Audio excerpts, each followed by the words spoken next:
Hello and welcome. Today we are in the Tier 10 US battleship, the Mighty Ohio. We're playing a match on the map Shards, and there is only one Tier 10 battleship per team, which means that I'm the one. So I figured that instead of going wide as I usually do on the sea cap, I would actually head in and try to surprise the enemy. Because once I round the island, and if the enemy doesn't know I'm there, then it's gonna be quite surprising for them. Depends on obviously what they have in the cap and whatnot, but if it's, you know, a destroyer, these amazing secondaries on the Ohio are very effective in that situation. In fact, I'm not even firing on the Edinburgh so far until I actually get spotted, so to make it more surprising, and oh my god, that's a Nevsky. Oh, and to top it off, we also started out with a nice first blood on the Edinburgh. And now there is an Alexander Nevsky, 6 kilometers from an Ohio. He can't do anything. However, what I have to do here though is, I do need to be somewhat safe. It is entirely possible the Nevsky has some help over there. I don't know, some ship with amazing torpedoes. So what I'm gonna do instead is I'm gonna turn away and start kiting away, because it's a North Carolina on that side, it's not gonna be too bad. Meanwhile, my secondaries will punish the Nevsky. Now, you might wonder why the Nevsky didn't, you know, keep sailing away behind the island.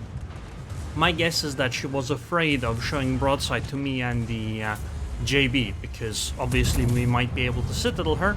In fact, it would be quite likely. However, that probably would have been the better choice still, because right now she's just gonna go down. There's no way for her to disengage, because the secondary and the main battery spam is simply gonna take her out. And this puts us 2 ships ahead, and one of them is a tier 10 cruiser. This means we are at a major advantage on the sea cap here. Also, we know where the Smolensk is. She is in that smoke over there that's spitting fire at me. Now, if the Smolensk wasn't there, what I would end up doing is I would essentially slow down over here and just edge closer while reversing towards that North Carolina, while my secondaries simply eat away at her HP pool. Well, probably setting fires, and that eats away at the HP pool. However, because I'm being constantly shot at by a Smolensk, what I need to do is try to find some cover so she picks some other target until I can, I don't know, try to heal up or something along those lines. Now, we are unlikely to be able to take control of the sea cap, let's say in the next few minutes. However, I think in the next 5 minutes or so, we are definitely gonna have control over the sea cap. That NC is gonna eventually go down, and the enemy GK, the enemy tier 10 battleship, has pretty much positioned herself out of the game, because if she keeps going where she was pointed last time, she isn't going to be too useful unless she tries to enter the sea cap directly.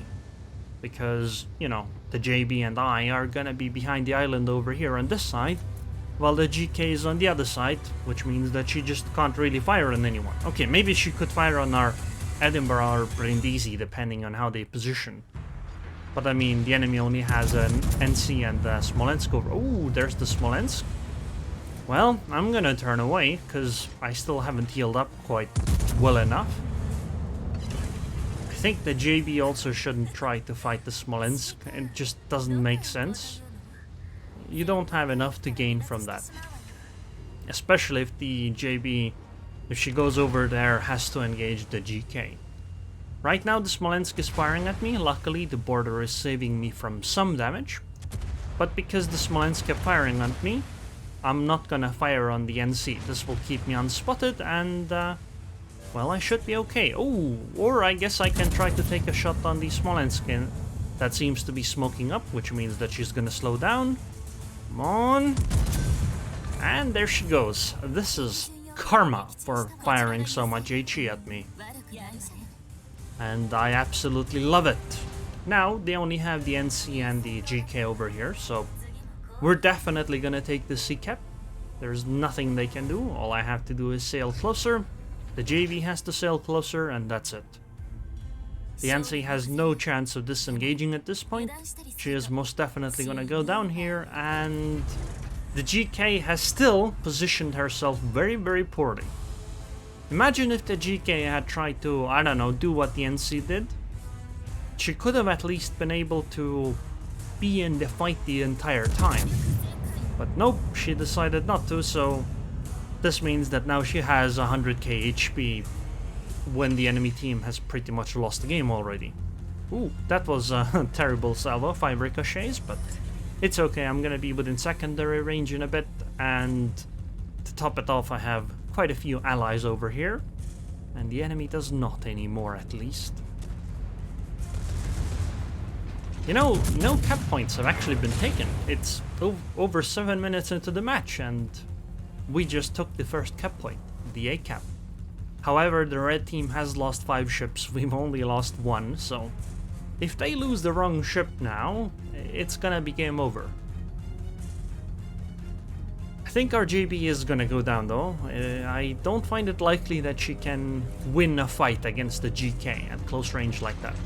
Especially when she has 4k HP and the GK has 76. Well, more than that at this point. Yeah, there she goes. Then again, I don't know what the GK expects to do over here. If she gets lucky, she might be able to take out the Brindisi and the Edinburgh, but I find it very unlikely. And I think I have enough HP at this point to win a fight against the GK. Well, not with salvos like that I don't, but she shouldn't be able to punish me in return though, so it should be okay. Look at those secondary hits. Mohaya secondaries are really accurate. I do have a secondary build. I have manual secondaries, AFT, Concealment Expert, Superintendent, Adrenaline Rush, and Priority Target. And there she goes.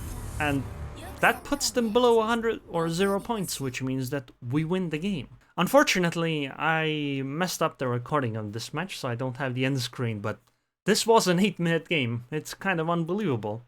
And I think the element of surprise at the start, of simply being there where the Nevsky didn't expect me, was something that ended up helping us quite a bit in this match. Although it's hard to say whether we might not still have won very easily if I had just played more standard.